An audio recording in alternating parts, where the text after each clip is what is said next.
दरअसल शाहजहांपुर जिले की सदर तहसील बरतारा गांव में विनोबा सेवा आश्रम का आज 40वां स्थापना दिवस था, जहां पर विनोबा सेवा आश्रम के संस्थापक यश भारत, जमुना लाल बजाज और पुरस्कार प्राप्त समाज सेवी रमेश भैया ने आश्रम में आशीर्वाद कार्यक्रम का आयोजन किया था। यूपी की राज्यपाल आनंदीबेन पटेल ने आश्रम में पहुंचकर सबसे पहले विनोबा जी की प्रतिमा के समक्ष अपने श्रद्धा सुमन अर्पित किए। उसके बाद आश्रम की ही गौशाला में पहुंचकर गायों की भी सेवा की। इसके अलावा राज्यपाल आनंदीबेन पटेल ने आश्रम में ही प्रगतिशील किसान महिलाओं के द्वारा सजाए गए विभिन्न प्रकार के स्टॉलों का भी निरीक्षण किया, जहां उन्होंने महिला किसानों और किसान उत्पाद संगठनों के प्रतिनिधियों और टीबी रोगियों से भी मुलाकात की।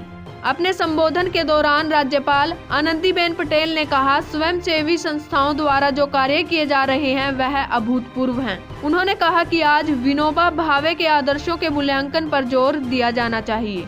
उन्होंने समाज सेवा से जुड़े विभिन्न संस्थाओं द्वारा किए गए कार्यों पर प्रकाश डालते हुए कहा कि ऐसे कार्य करने से समाज में जो संदेश जाता है वह जन जागृति का कार्य करता है। आज देश के प्रधानमंत्री ने जब स्वयं हाथ में झाड़ू पकड़ी तब पूरा देश अपने मुखिया के पीछे चल पड़ा और स्वच्छता अभियान आज देश के जन जागृति अभियान के तहत स्थापित हुआ है। उन्होंने विनोबा सेवा आश्रम द्वारा केजी से पीजी तक चलाए जा रहे शिक्षा अभियान की सराहना करते हुए संस्थान के रमेश भैया को बधाई दी। उन्होंने अपने संबोधन के दौरान देश की स्वच्छता सेवा समर्पण के साथ ही शिक्षा, स्वास्थ्य और स्वावलंबन पर जोर देने का आग्रह भी किया है। शाहजहांपुर से संवाददाता अरविंद त्रिपाठी की रिपोर्ट।